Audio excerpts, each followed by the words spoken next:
Hey guys, I am back with round two from the 2022 Grand Pacific Open. Um, so round two, I was paired up against Erwin Mock.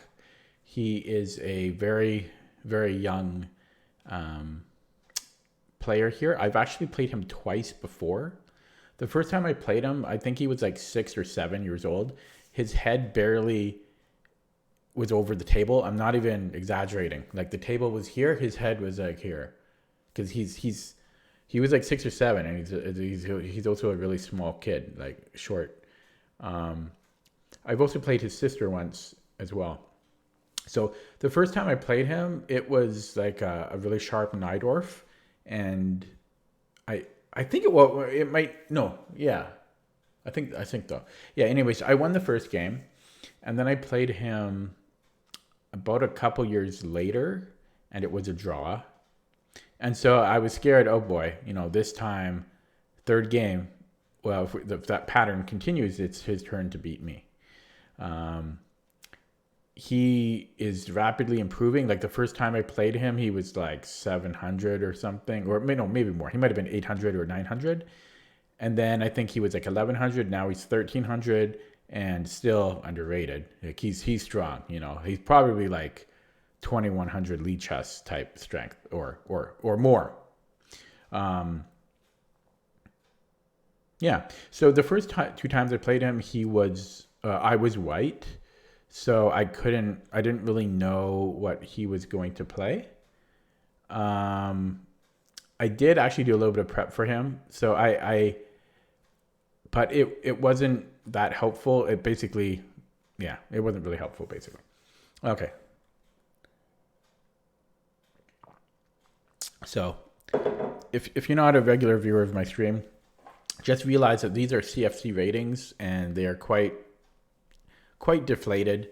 Like a 1300 can be like 2200 Lichess strength, or 2100, 2200. Just keep that in mind. Like, so don't get fooled.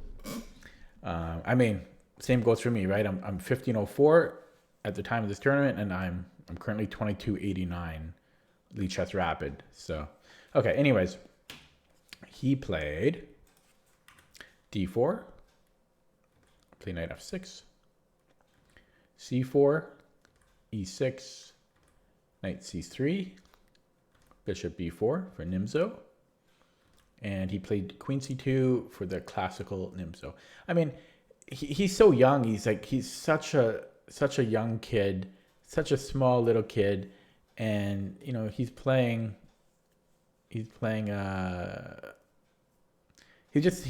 I mean, it's just, you would expect most kids to play e4, right? So it's just a little unusual for a kid to play d4 c4.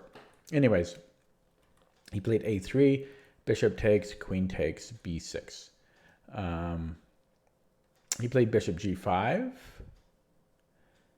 bishop g7, knight f3, d6. This is all pretty standard. And then his next move surprised me. And I don't think I've ever played against this setup before.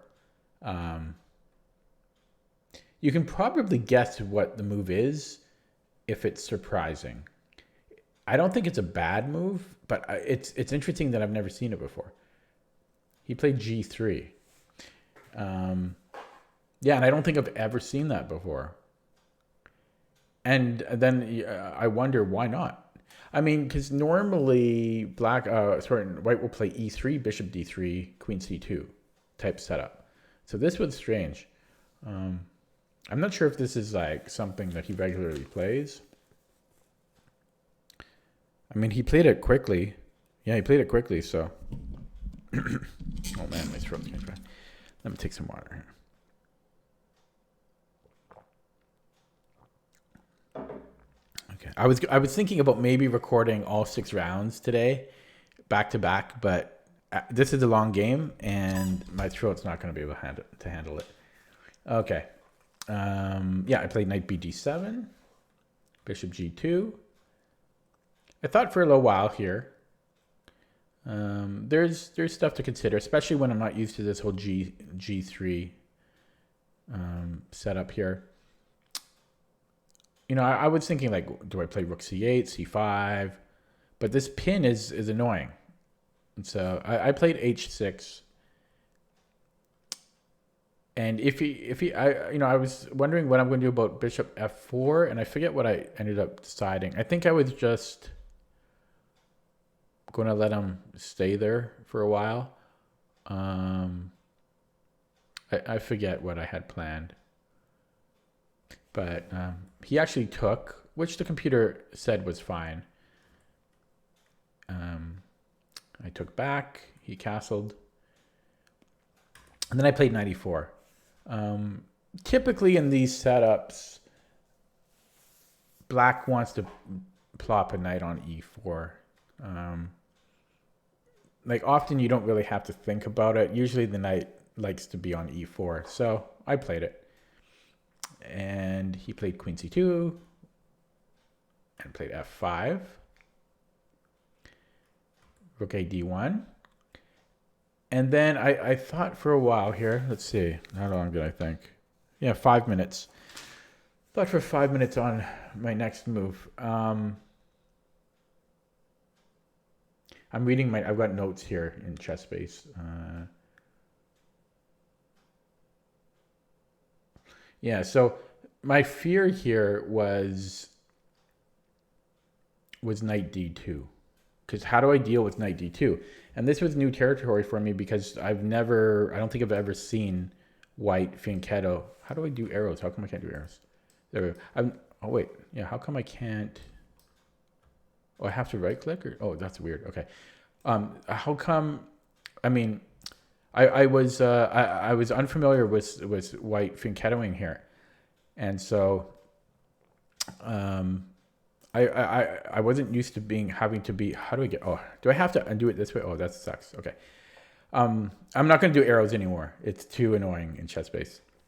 So anyways, sorry. I was scared of knight d2 because if knight d2 and if I take, then my bishop is hanging. If I don't take, then I have to play d5, you know, because my bishop is en prise if I move my knight. So yeah, I had to think a little while here. I thought maybe d5, but then his knight gets access to e5.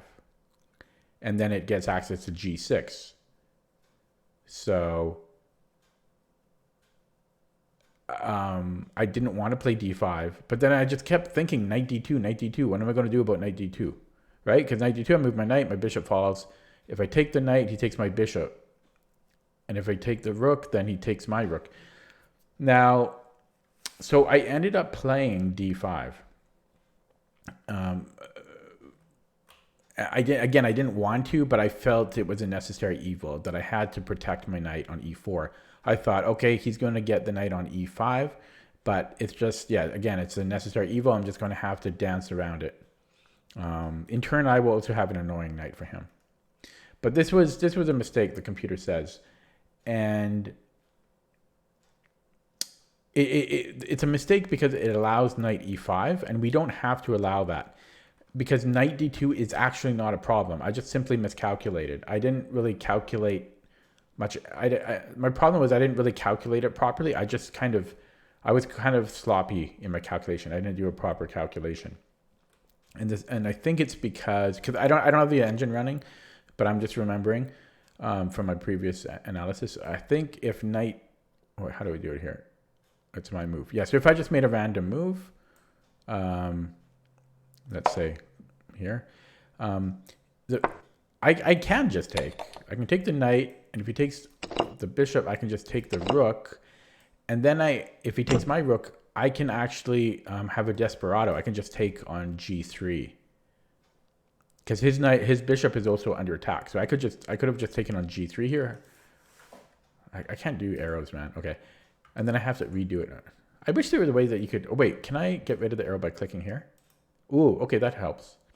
Yeah, so here I could have just had a desperado move, and I think there was something else too. I think, oh yeah, I could have done a desperado on h2. And even so, even if I don't do the desperado, I could just take the bishop. I just didn't calculate it properly. I mean, it was lazy. I mean, yeah. So that was really really sloppy on my part. I just assumed that knight d2 was a problem, but it wasn't. Okay, so therefore d5 is a mistake. And he played c5, which is a mistake because he should have just played knight e5. And here I made a blunder. Now, I considered sorry. So I considered b takes c5. It creates an imbalance. But I didn't like my light squared bishop after it. Like I was thinking, let me try the arrows. I was thinking takes, and then c6. But then, I mean, and maybe my bishop can go to a6, and I guess it's playable. But yeah, I don't know. I just didn't feel comfortable about it. I wanted more. I wanted to open this queen side more to have more space here. So I didn't take. And I played c6.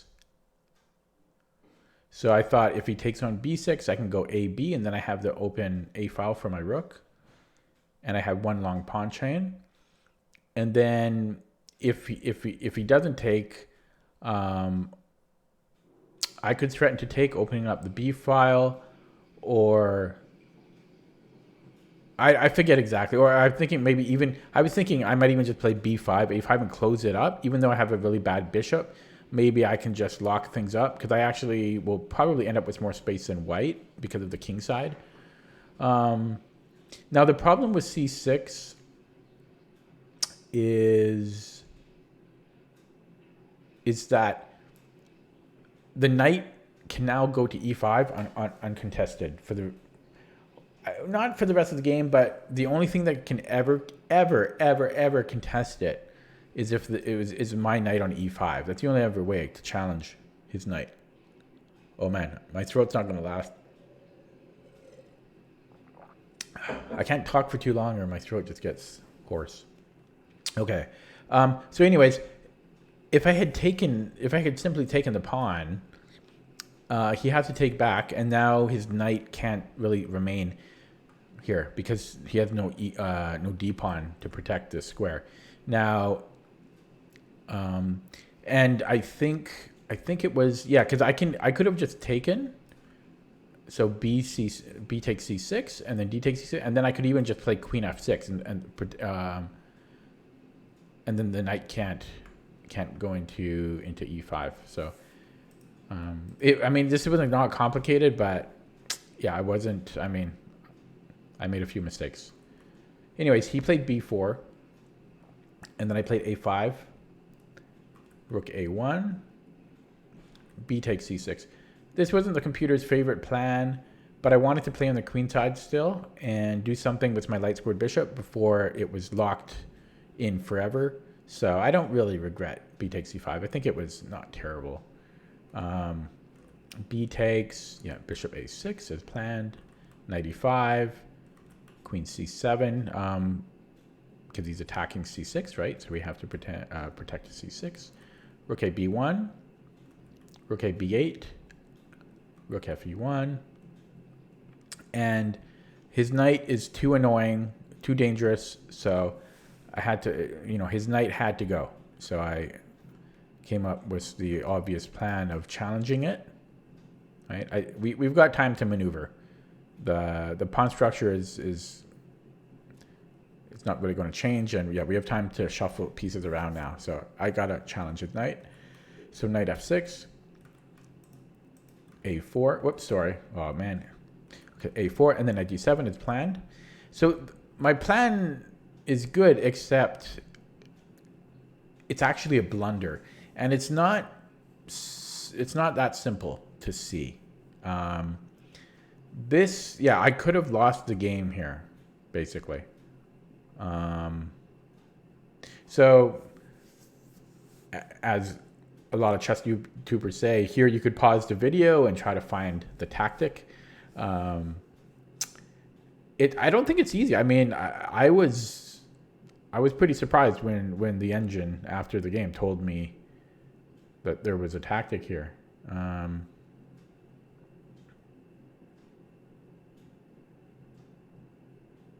Yeah, so the best move here is actually for black, first of all, is rook b4, which I had considered, but also I might have gotten a little bit lazy in my calculations. So I thought if I had, how come I can't move?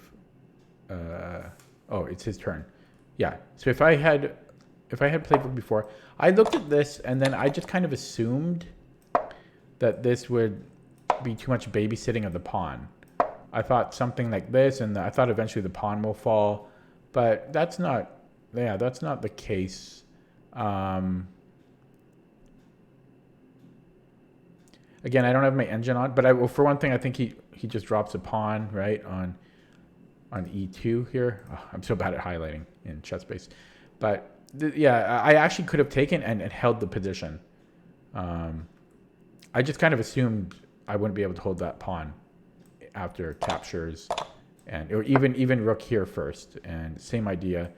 So if I bring this and then he brings in the queen, like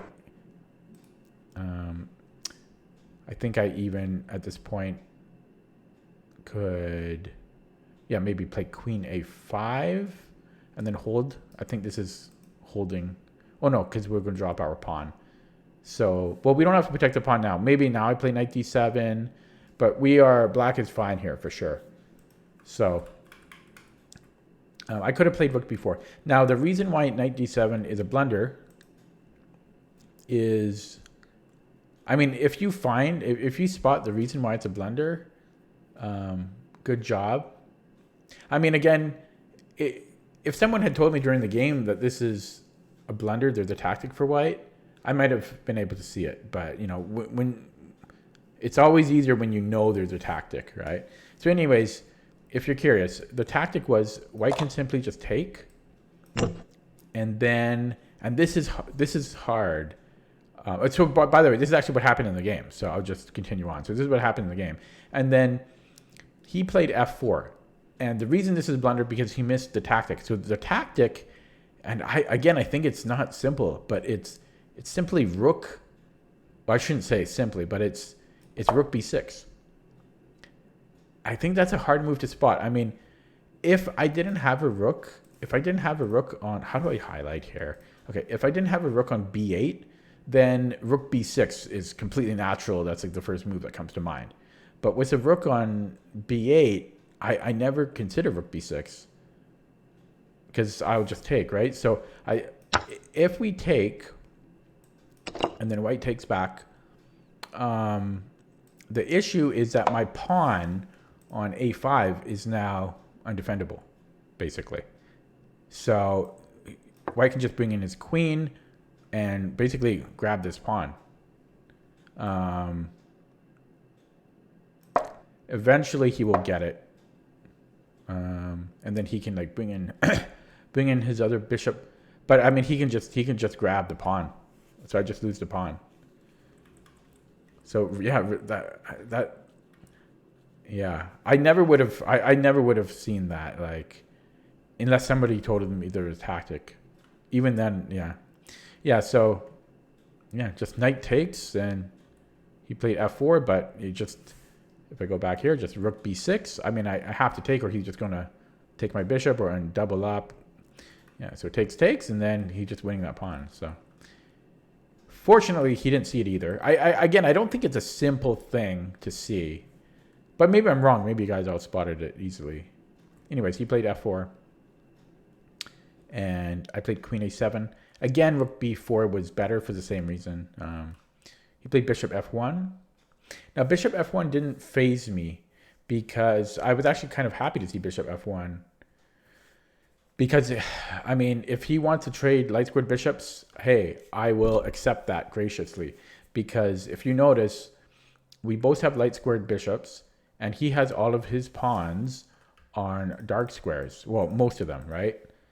And the fixed ones. He's got 2 fixed pawns on dark squares. And mine are largely on light squares. So in an endgame, white is much better here. if the bishops are on. So I would gladly. Oh, I'm losing my voice, man. I would very gladly trade bishops here. So I didn't mind bishop f1. Oh man.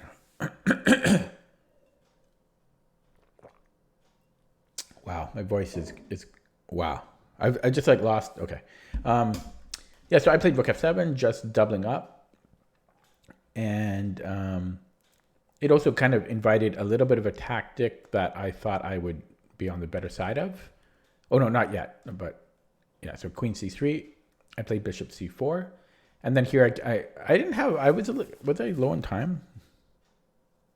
I was actually down to. Oh wait, is that right? Yeah, I was down to 16 minutes.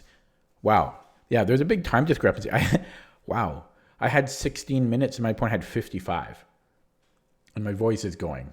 My voice is going. I was thinking of streaming later. No, not anymore. My voice is gone. So, yeah. So anyways, I had calculated the next little series of moves out. So rook takes, queen a5, and then a rook a7. And he can't protect the pawn anymore. Queen b6, queen takes b6, so c takes. So I had calculated all of this. Rook a8, only way to defend. Oh, my voice. Oh, okay, e3 takes. So I took very quickly because, again, in an endgame, white would be much better, much better with the bishop. Okay, and at this point, let's see how much time did I have. Still 16. Yeah, actually, I maintained my time fine. So rook b8, king e2, king f7, boom, boom, boom, boom. Rook b2, king c8.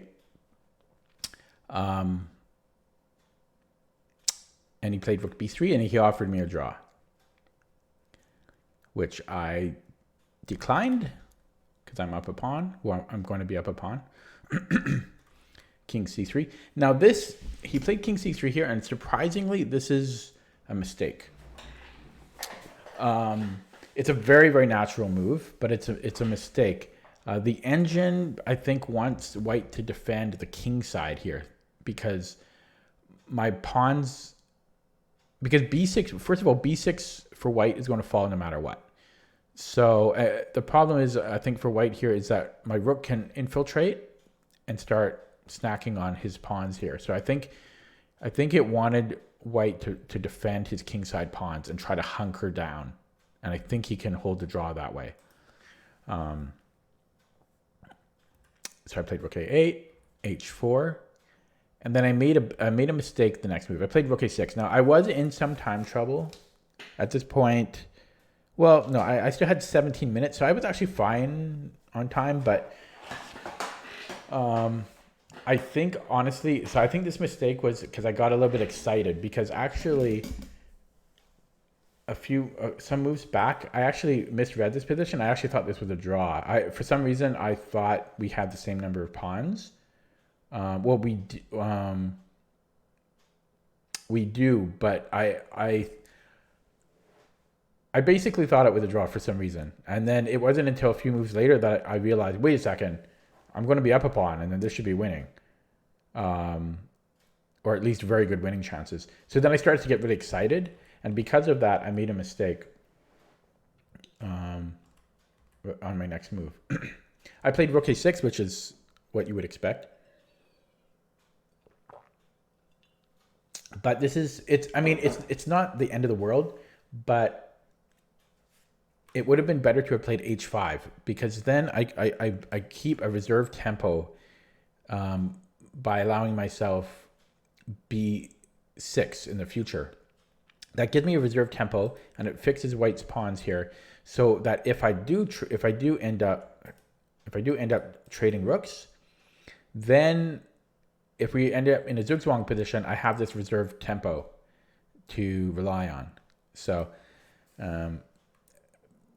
you call it an inaccuracy or a mistake, but yeah, I should have played h5, or yeah, I should have played h5 here. So I played rook a6, and then he played h5, which as soon as he played it, I kind of went, uh-oh. Like I realized that I missed h5 myself. So normally I wouldn't miss that, but I I was excited.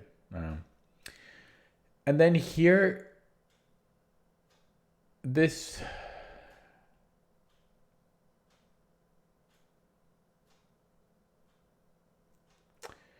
Yeah, this was probably the second most painful moment in the tournament for me, I think.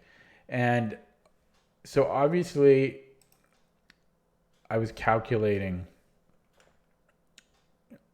rook takes b6.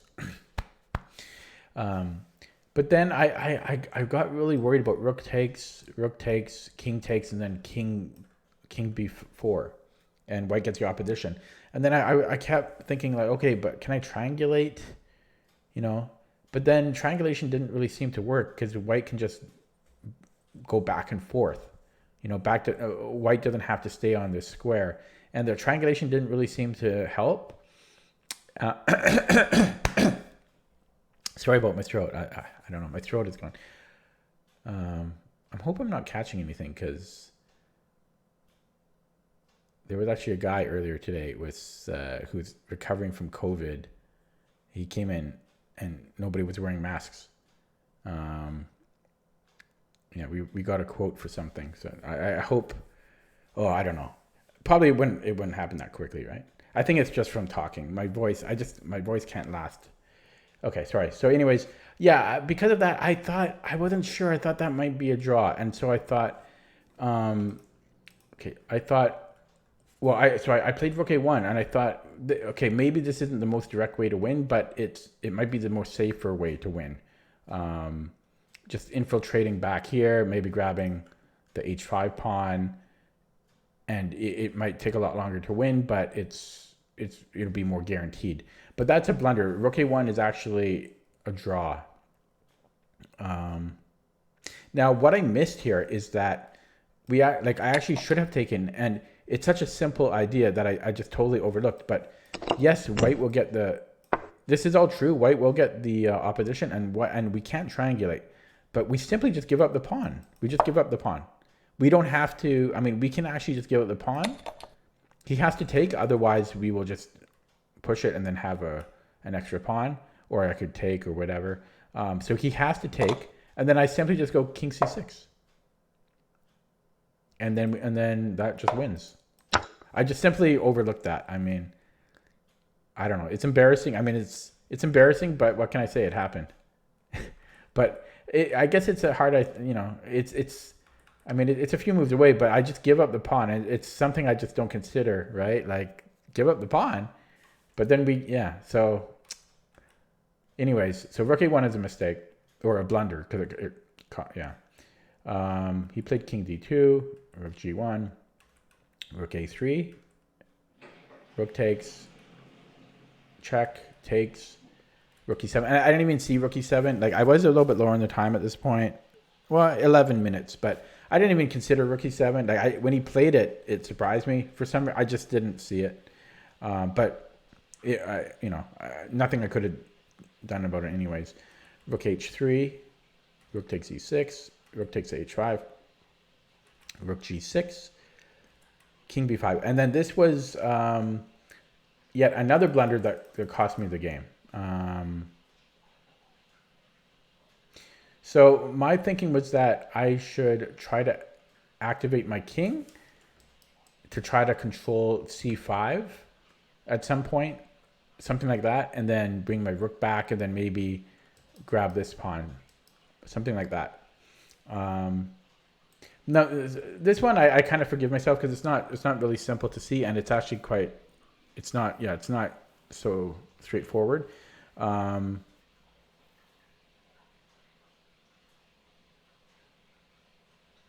Yeah, but the idea here, there's a move I think that wins, and I think that it was a rook h2 check, and it's not about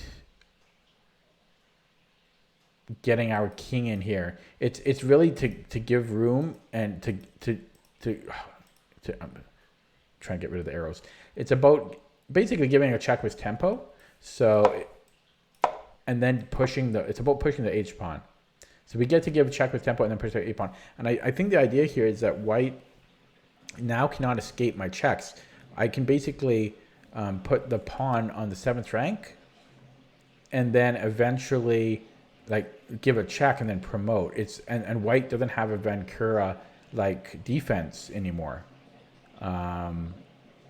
So there was like a winning idea there, but it wasn't super obvious. So I mean, I don't really mind making this blunder that much, but yeah, because it wasn't so obvious. But yeah, I played king b5. He took on g7, king c4. I'm just gonna make these moves. By the way, yeah, and he played well. Like he played perfect actually. So props to my young opponent. He played perfect. Like this is the only move that draws for white. And it's not like super obvious, but okay, yes. So c5, I'm just, trying to get stuff going. Yeah, king d6. And then here I realized, oh crap, yeah, there's nothing, because he just keeps checking me, and the distance is the pawns are too close. Or I guess you could say too, how would you even describe it? I don't even know. But yeah, he just simply just goes back and forth. Check, check. And I tried it, I don't know. I tried something, right? And yeah, oh, so back here, he offered me another draw, and I declined it. And then I offered him a draw. So yeah, it was disappointing because I was clearly winning. I mean, yeah, like around here, just clearly winning, especially here. Like, I very when I played rook a1, I could have just taken, and then I just simply missed that I can just give up the pawn and just play c5. Totally missed that. And then even, well, here there was another chance, but it's not as simple. When I played king b5, playing rook h1 instead, it's not. I mean, in hindsight, it seems obvious, but I don't mind missing that much. But yeah, that was my other chance to win, was rook h1. But even after rook h1, it's still work. Like you still have to play perfectly, basically, to win. But at the end of the day, I don't really mind the draw, because earlier on, at the same time, I missed this tactic of knight takes and then rook b6. So that's kind of interesting. I'll try to keep an eye out for that in the future. The rook b6, and he kind of just wins the a5, or rook b6 rather, and he wins the a5 pawn. Yeah, so like this tactic here, which he didn't see either, but queen c5, and then he wins the pawn, the a5 pawn. So another draw with his opponent, and yeah. Anyways, that was round 2. So my score after round 2 was 1.5 out of 2. I felt okay. Again, I mean, I'll lose some points after this game because my opponent was rated 200 points lower, but it was a draw. I was black, and he's a strong player, so it was okay. The draw is okay. Thanks for watching. Oh my God, is this recording? Because I see it only show 1 second. Did I stop the recording? I will go insane. I will go absolutely insane. I think I stopped the recording. Well, we'll find out. We'll find out. Oh boy.